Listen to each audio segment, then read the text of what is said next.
ចានៅក្នុងវីដេអូនេះអ្នកគ្រូនឹងកែលំហាត់លេខ2នៅក្នុងមេរៀនការបូកចំនួនមានលេខ4ខ្ទង់និង4ខ្ទង់មានត្រាទុកដែលលំហាត់លេខ2នឹងគេឲ្យយើងចូលបំពេញចំនួនតាមលំនាំគំរូខាងក្រោមចឹងគឺគេឲ្យយើងបំពេញតាមលំនាំគំរូចឹងយើងមើលលំនាំគំរូនឹងឲ្យយល់ទើបយើងអាចបំពេញបានចឹងយើងមើលខាងក្រោមនេះ 9000 ខាងក្នុង 1000 បូកគ្នាទៅស្មើ 10000 8000 បូក 2000 ស្មើ 10000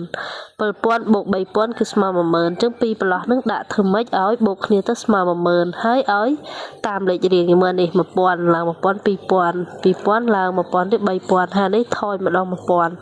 9000 8000 7000 អញ្ចឹងបន្ទាប់ពី 1000 2000 3000 ហើយតើប៉ុន្មានគឺ4 4000 អញ្ចឹងយើងបំពេញលេខ4 4000មកបន្ទាប់មកកន្លែងនេះ4000ថយមក8000ថយមក7000ថយមកត្រូវ6000អញ្ចឹងយើងដាក់6000ហើយមើលផលបូកវាតើស្មើ 10000 មែនអត់អញ្ចឹងគឺស្មើអញ្ចឹងគឺយើងបានធ្វើត្រឹមត្រូវតាមលំនាំគំរូហើយផលបូកវាក៏ផ្ទៀងផ្ទាត់អញ្ចឹងយើងដាក់បន្តទៀតមកបន្ទាប់ពី4000គឺ5000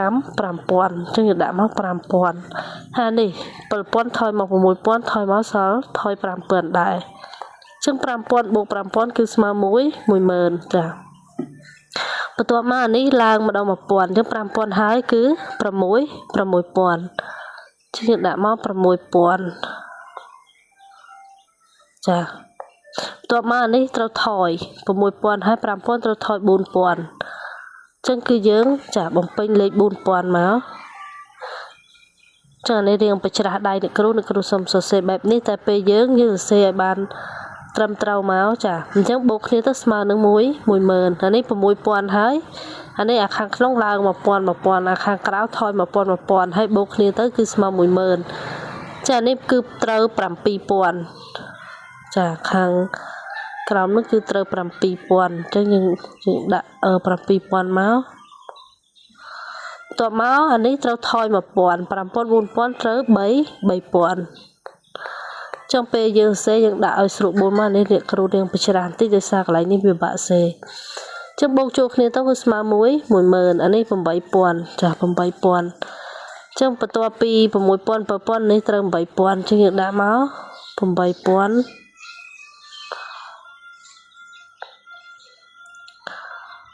ចានេះបាក់សេណា8003ដាក់មកចា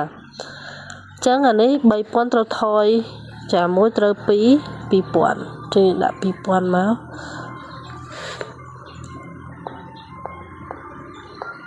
ចឹងពួកយើងសរសេរឲ្យបានស្អាតជាងអ្នកគ្រូតិចមកចាដោយសារនេះអ្នកគ្រូសរសេរនៅក្នុងនេះគឺពិបាកសរសេរជាងយើងសរសេរលើกระดาษវារៀងស្រួលជាងណាចានេះ8000ឡើង1000ត្រូវចា9000ចាត្រូវ9000នេះដាក់9000មកចា9000អញ្ចឹងខាងក្រៅត្រូវថយ1000អញ្ចឹងគឺ2000គឺនៅសល់1000ចឹង9000បូក1000គឺវាស្មើ10000ចឹងខាងក្នុងនេះត្រូវថែម1000ទៀតហើយចឹងអានេះត្រូវ10000 2 3 4ចឹង10004ខាងក្រៅនេះត្រូវ0ចឹងបូកគ្នាទៅគឺស្មើ10000ដដែលអញ្ចឹងគឺយើងបានបំពេញត្រឹមត្រូវតាមលំនាំគំរូហើយផលបូកនឹងក៏ផ្ទៀងផ្ទាត់ស្មើ10000ហើយនេះយើងមើលគំរូឡើង1000ហើយនេះគំរូវាថយ1000រហូតដល់0ចាចឹងយើងមើលលំនាំគំរូលំហាត់អក្សរខអានេះខាងលើគេឲ្យ9005ក្នុង500ចាអានេះ8005 1500ចាអានេះថយម្ដង1000អានេះខាងក្នុងឡើងម្ដង1000នេះ8005សំ7005ចា1005ឡើង2005អញ្ចឹងក្នុងនេះត្រូវឡើងម្ដង1000ហើយធ្វើម៉េចសំខាន់បូកគ្នាឲ្យស្មើ10000ចានេះគឺត្រូវឡើងទៅជា3000ចា3500ហើយខាងក្រៅនេះថយ1000ចឹងត្រូវជា6500តបមកនេះត្រូវឡើង1000ទៀតទៅជា4500ហើយនេះថយ1000ត្រូវជា5000ចា5500ចាបន្ទាប់មកអានេះឡើង1000ទៀតទៅជា5500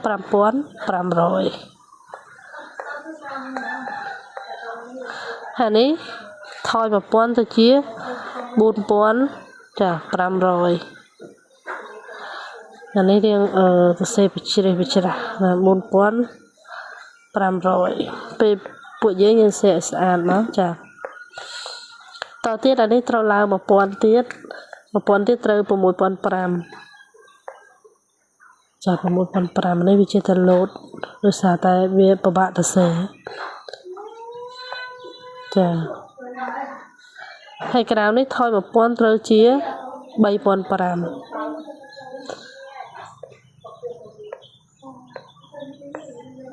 ចាតទៀតអានេះត្រូវ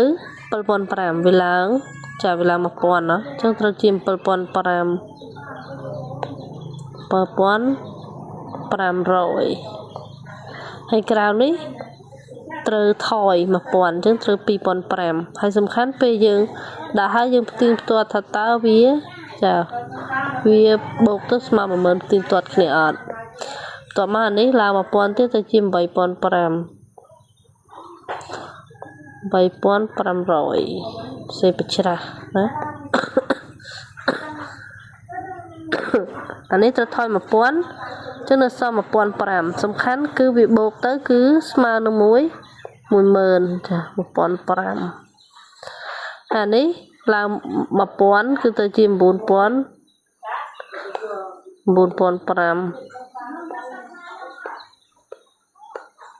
អានេះវាថយ1000វានៅសល់500ចឹងយើងឃើញថាវាបូកទៅផ្ទៀងផ្ទាត់គ្នាស្មើ10000ទាំងអស់អញ្ចឹងហើយសំខាន់យើងមើលទៅវាតាមលំនាំគំរូហ្នឹងអញ្ចឹងទាក់ទងទៅនឹងកំណែលំហាត់លេខ2ចាគឺមានប៉ុណ្ណឹងចាសូមអរគុណច្រើននិងសូមជម្រាបលា